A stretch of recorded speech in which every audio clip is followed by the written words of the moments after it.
The police have always seen it as an ugly and visible act of criminal vandalism, yet it makes millions for Bristol as a magnet for tourists.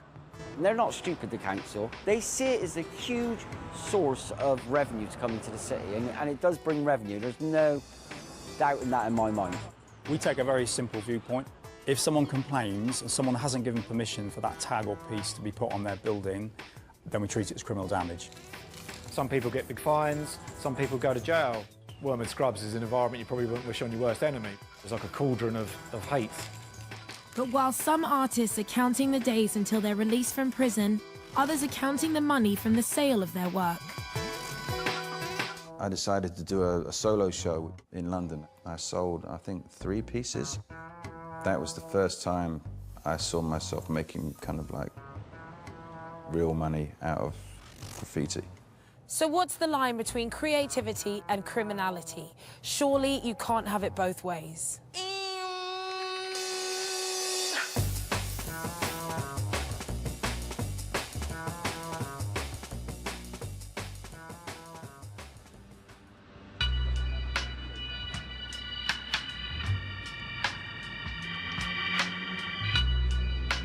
Street art and graffiti have been part of the culture of Bristol for over 3 decades, but its inspiration actually comes from over 3,500 miles away.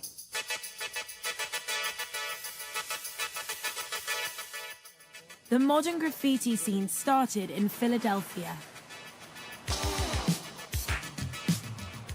But the early 1970s saw New York take over, and the main target for the graffiti bombers was the city's subway system.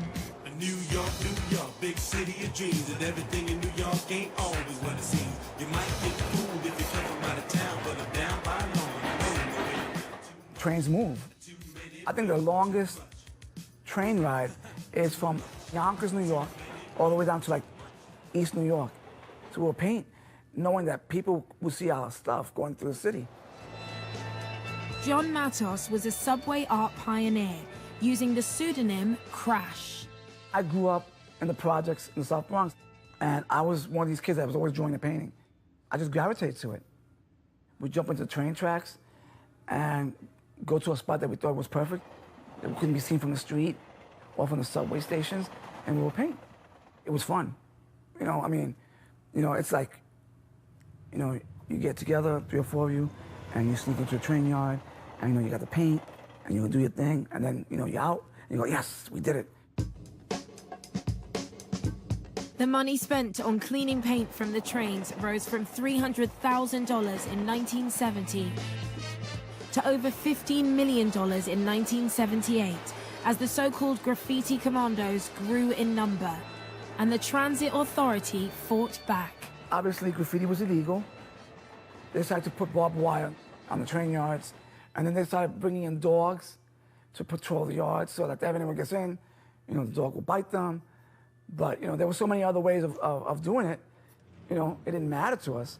The colourful carriages were chronicled in print in the book Subway Art, which brought the subculture across the Atlantic to Bristol. Subway art was the Bible. That's what it's known as in graffiti circles. It's the most stolen book ever. I don't think anyone can say that they weren't influenced by that book. You know, if they say no, they're lying. You know? Every page, every single page contained something magical, something, and I think I'm on to about my 4th or 5th copy because it just gets so well thumbed. And the moving images of the cult movie Wild Style struck a chord with the young generation of hip-hop fans in Bristol. The character that Lee played was actually based on me. It takes place in South Bronx. It takes place exactly where I lived at. And in the movie, Lee's character has another brother who was a Vietnam vet, just like my brother. True story. People sat in tracksuits and baseball caps, and there was a sense of excitement and anticipation before the film even started. And then when it did, and with that opening sequence with the animation, it was just absolutely mind-blowing. Absolutely mind-blowing. And the connection, it was visceral. If you're kind of into it in the beginning, That film just basically nailed it and made you stay in it. You know what I mean? It was just like amazing. It just made you want to be in New York City. Let me tell you, Connie don't have no jobs but this one. The acting was terrible, but it was real people from within the subculture kind of being themselves. At the forefront of the male-dominated graffiti scene in Bristol was a rebellious teenager called Robert Del Naya, who used the tag 3D. He was the first guy I'd ever kind of like come across who kind of was out there, 4 a.m. doing illegal pieces of graph. You find a wall, really good kind of central spots in Bristol with a good footfall. You could easily get caught. And he was doing like kind of, he was doing it and getting away with it. The first time I went out, spent most of the time running away from passing cars and, dodging behind sort of walls and, this and that. And, the paint dripped. It was disgusting, really. You've got one chance to do everything. You can't rub out and start again. That's one of the most frightening things. It's probably the biggest fear, rather than getting arrested, actually. If you messed up, everyone was going to see it. It was, that was the fear. 3D was the most integral part of, I think, putting Bristol on the map as a graffiti city, first and foremost. By the mid-1980s, 3D had stopped painting illegally, focusing instead on his music career.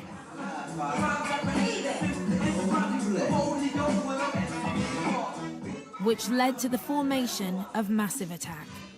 But he remained involved in promoting the subculture and set up a scene-defining event at the Arnold Feeney Art Gallery in the centre of Bristol. So the Arnold Feeney in 1985, it was an eye-opener for everyone here. The art galleries are kind of a bit like standoffish about it, so they were very brave to put it on in the first place, and I think it definitely had an effect on the state of the city. You could still smell the paint when when it opened. It was like the whole package. You had Wild Bunch DJing, MCs, B-boys and B-girls battling, art on the walls, photographs, huge blown-up photographs of New York subway cars with pieces down the side. And I think for a lot of people it was a pivotal moment. The way Bristol embraced New York hip-hop culture brought a whole new load of issues for the police to get their head round. Suddenly, there were curious names scribbled and scratched into buses and trains and sprayed all over the walls of the city. And the young men of the city's graffiti scene gathered at a youth club in the gritty inner-city Bristol suburb of Barton Hill. When you walked in there, you felt scared. It was quite hostile to people from outside of the area. I wouldn't like to paint it with too much of a sort of negative sort of thing, but it was bloody horrible. It was just full of skinheads and people who like football and like to hit people who don't like their team. The Dugout Youth Club at Barton Hill became a safe space for the young writers to legally develop their artistic skills, overseen by youth worker and aerosol art fan John Nation. One thing that the graffiti project did here was to break down a lot of those barriers and make it a more inclusive and welcoming place for people that came here from across the city, from all classes, all races. We used to go on walks just looking to see if we could even see a tag, and we stumbled across the dugout. John Nation walked around the corner with his meaty dog. He had a lovely blonde flick. He looked like a football thug.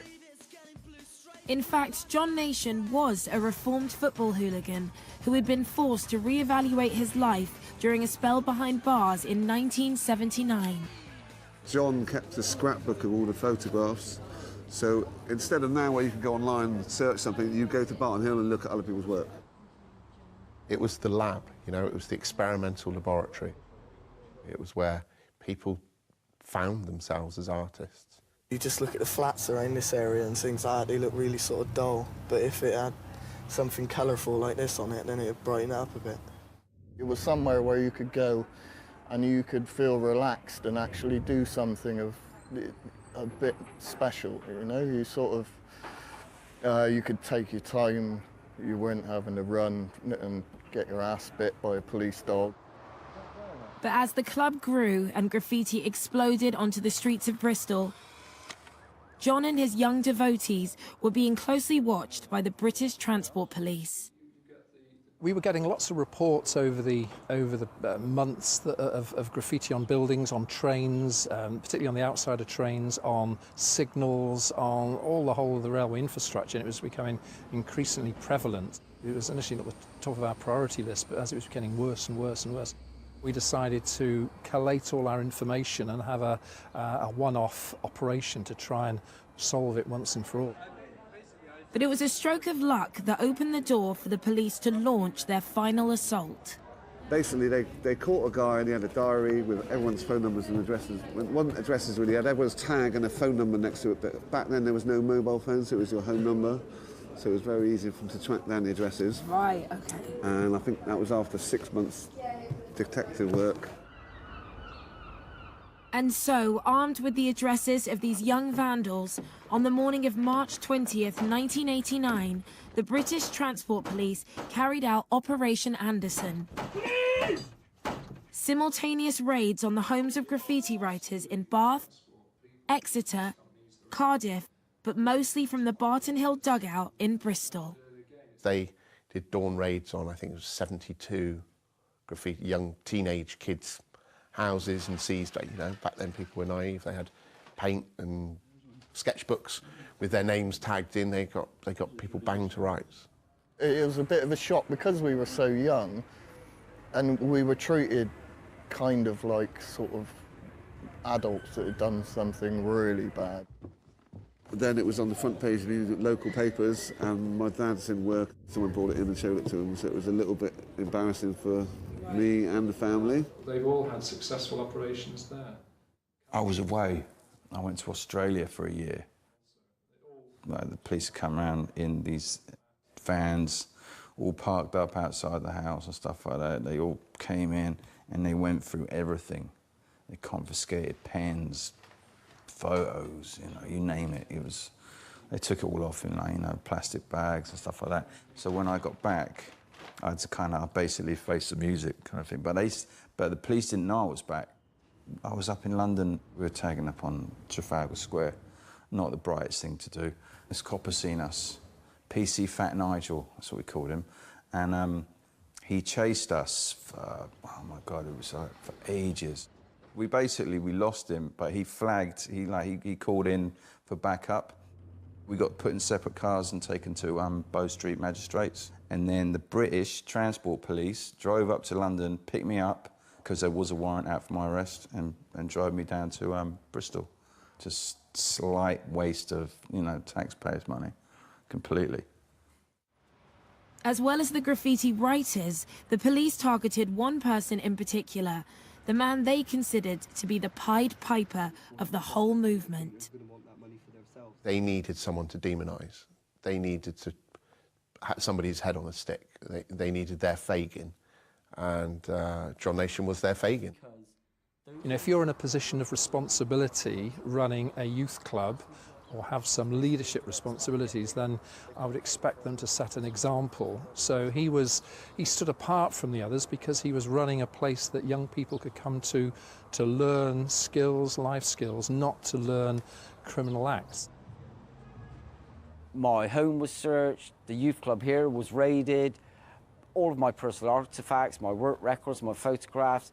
They wanted me to divulge information in relation to who was causing the illegal graffiti in this city, and there was no way I was ever going to divulge that information and sell the confidence and information I gained in confidence by young people to the police, regardless of the impact on me as a person and my job.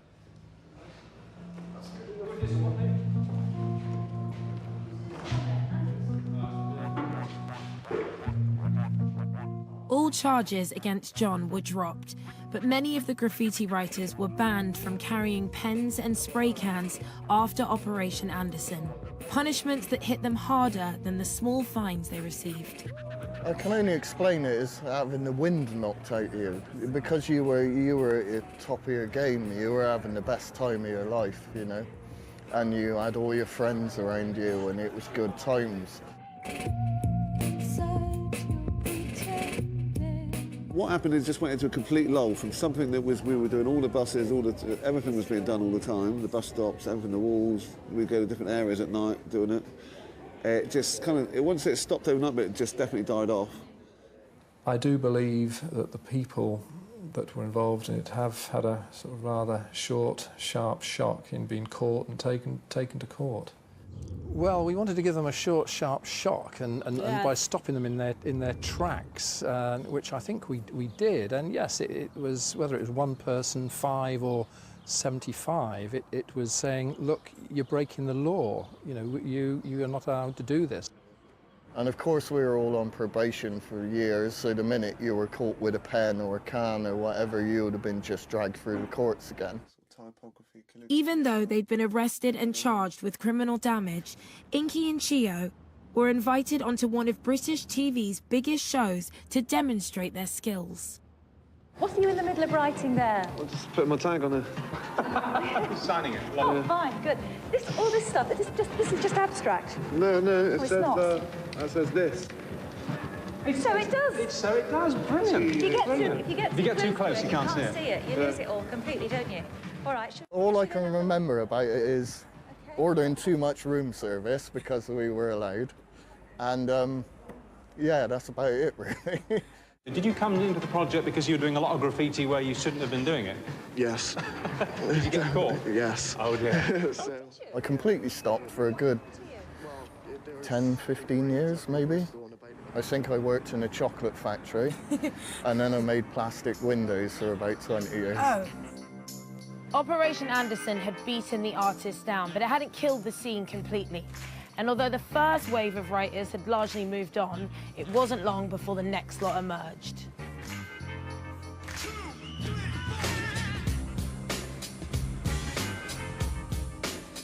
Anderson impacted quite heavily back then, but the next generation were ready to go, and out of that generation that were ready to go, you had the likes of Dicey, Feek, Sick Boy, Banksy, and many other names. You had another wave of guys coming from other towns with the whole trip-hop thing, and it all just took off again. So it was like, it's like if someone stops doing it, there'll be someone who'll replace them anyway. It was a time of change in graffiti and street art, and leading the way was an increasingly notorious Bristol artist called Banksy.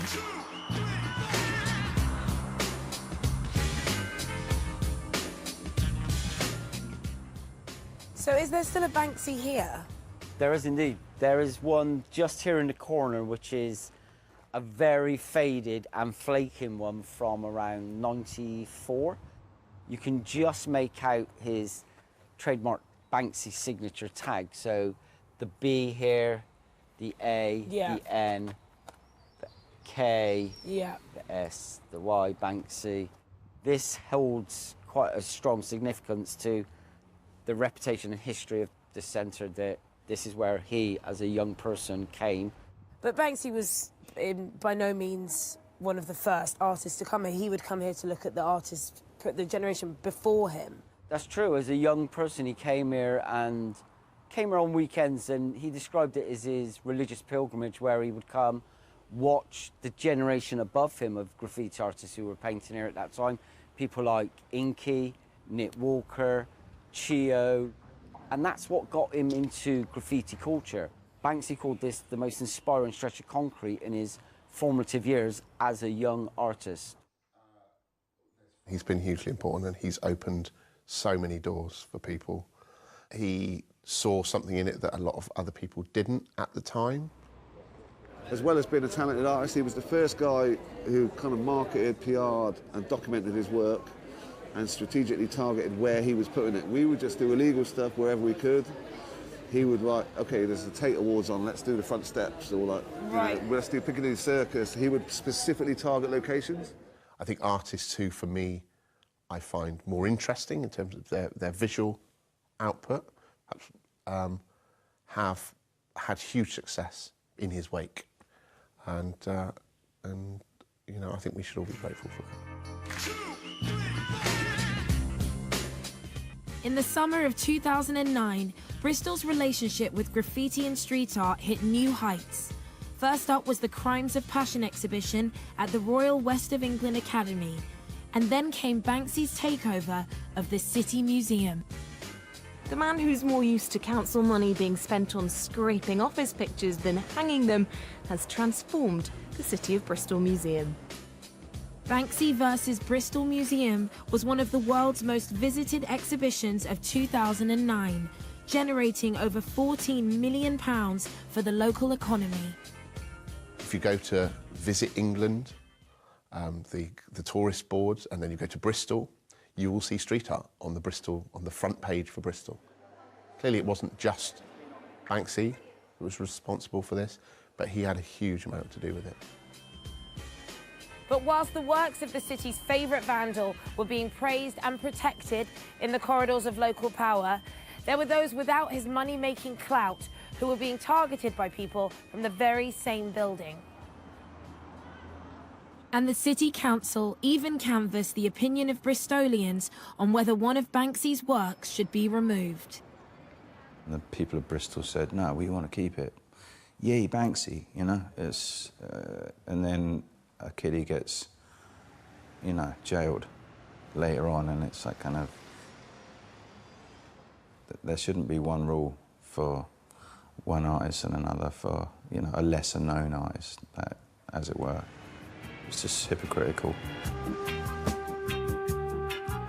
If someone had a Banksy put up on the side of their house and then they reported it to you, you would still see it as criminal damage. I think if someone reported it along the lines of, I didn't give permission for him to do a piece on the side of my house, I'm not happy with it, I treat it as criminal damage, then yes, we would investigate it as criminal damage. One of Bristol's most infamous graffiti writers was Sesk, who was prosecuted and sentenced to 16 months in prison in 2016 as part of Avon and Somerset Police's Operation Block. Sesk was very prolific. He was all over the city, no particular area. He just didn't care what he targeted. He would target buildings. He'd basically target areas that hadn't actually been hit by graffiti writers.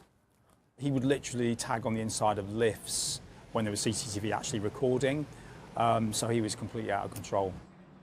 But is prison the answer to dealing with graffiti? I think if it's prolific and it's running into thousands upon thousands of pounds worth of damage, then I think a custodial sentence is justified. I think the sentences that are laid down to artists are completely out of perspective with what the crime is. For just, you know, doing something creative, or even if it's creative vandalism, it's damage to property and it's not damage to the person. Really, it could just be put into community service or made to go and paint stuff over. In France, what they did about sort of 7-8 years ago, they started handing out ridiculous, like €250,000 fines for people who were tagging the streets. You know, if someone says to you, if you paint on that wall and I catch you, you're going to get, you know, a £200,000 fine, you'd probably think twice about it. The work of artist Glyn Judd, aka Noir, featured in the opening ceremony of London 2012. He was also one of the British Transport Police's most wanted graffiti vandals. Having avoided arrest for over a decade, he was eventually caught, charged, and jailed 4 months after the Olympics. Your book was called Addicted to Steel, and obviously trains were a huge part of the way you started in graffiti. From my understanding, you would go find them stationary and then just go in at them. Yeah. Right. I mean, that's quite a risky thing to be doing every night. Sure, I mean, that's the fun of it. You know, a lot of people paint trains and, you know, they talk about the actual being there and painting the piece, but for me it was always about scanning the area, you know, breaking into the fences, going through all the tripwires, the motion sensors, and the cameras that sort of turn around and beam on you. It's how to skip that security to get to the train. That was, for me, the buzz of it more rather than actual painting. People say, oh, how do you feel about painting trains? I say, it's boring, and that's not the fun part. The getting in is the fun part. Doing your thing and then getting pictures and then getting out is the next fun part. You know, you've got to get away, you've got to go away safely. The addiction got so strong, I was, finishing work, getting ready and going straight out that night. So I was doing it 6-7 times a week because I was just completely addicted to doing it. I didn't, it was all consuming.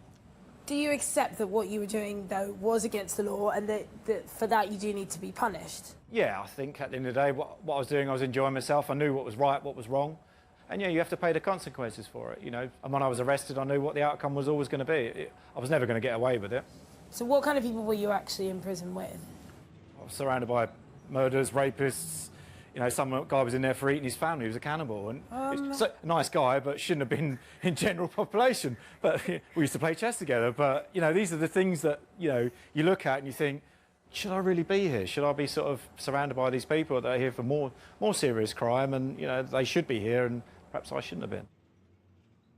I think it's regrettable that somebody that's been convicted and sentenced to prison for something like graffiti is put in prison with sex offenders and drug dealers and all the rest of it. But I guess if you're sent to prison, you are offending and reoffending and reoffending.